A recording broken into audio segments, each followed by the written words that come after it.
আপনি মাদার চুক্তি থেকে সরে গিয়ে ছেলে নাতির বক্তৃতা দিতেছেন সারাদিন।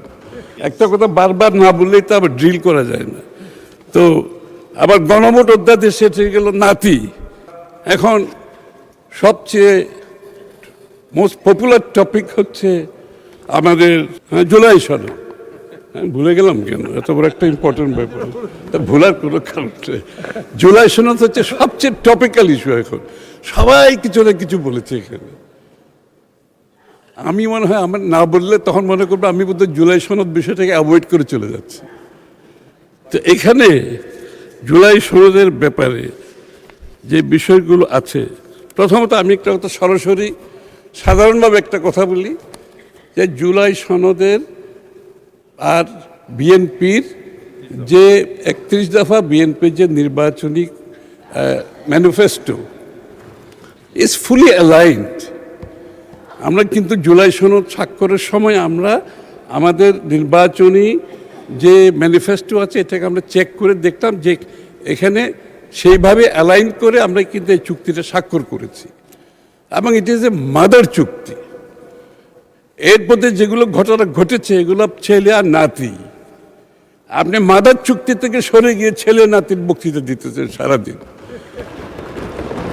যেখানে আপনারা সবাই সই করেছেন।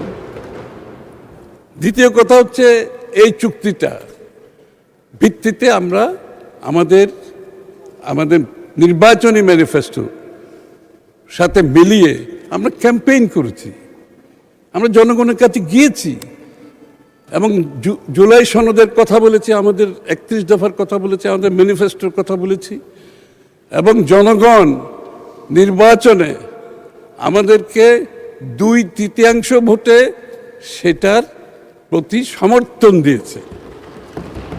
অর্থাৎ তারা শুধু বিএনপির ম্যানিফেস্টো এবং জুলাই সনদের প্রতি সমর্থন দেয় নাই, এটাকে পাশ করার জন্য এনাফ মেজরিটি দিয়েছে, 2/3 দিয়েছে মেজরিটি।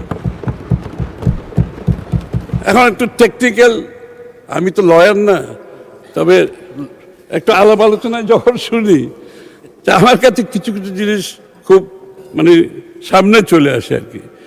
জুলাই সনদের আপনি বাস্তবায়ন আদেশ, আমি তো আগেই বলেছি, আপনি মাদার এগ্রিমেন্ট থেকে সরে গিয়ে ছেলের নাতির দিকে চলে গেছেন, এখানে তাই হয়েছে।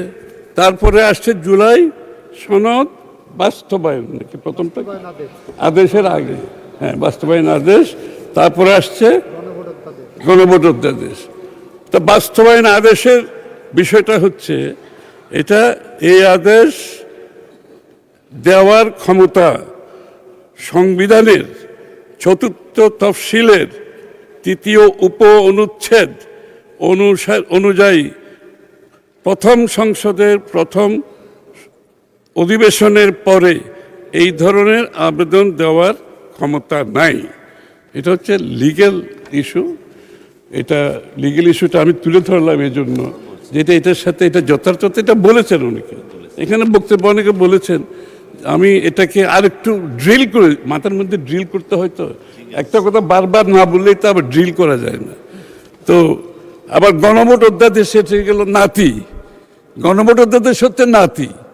এখন নাতি কি বলে, এটা হচ্ছে সংবিধানের 93 অনুচ্ছেদের পরিপন্থী। গণভোটের যে 4টি প্রশ্ন দেওয়া হয়েছে তার মধ্যে এগুলো প্রশ্ন নিয়ে প্রতারণামূলক এগুলো বলেছেন। সুতরাং আমার যেটা প্রশ্ন সেটা, আমরা সংসদে এসেছি, সংসদ সার্বভৌম, দিনের শেষে all Rhodes lead to the parliament.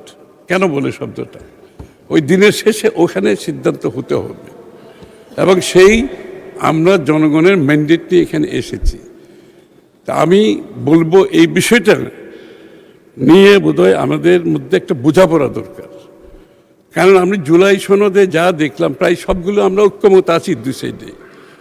একটা দুইটা ব্যাপারে যেখানে দ্বিমত আছে, এখানে আমরা ম্যান্ডেট নিয়ে এসেছি। আপনাদের জুলাই সনদে বলা আছে যে দল জিতে আসবে তারা তাদের সিদ্ধান্ত মতো এটা আগামী দিনে কার্যকর করতে পারবে।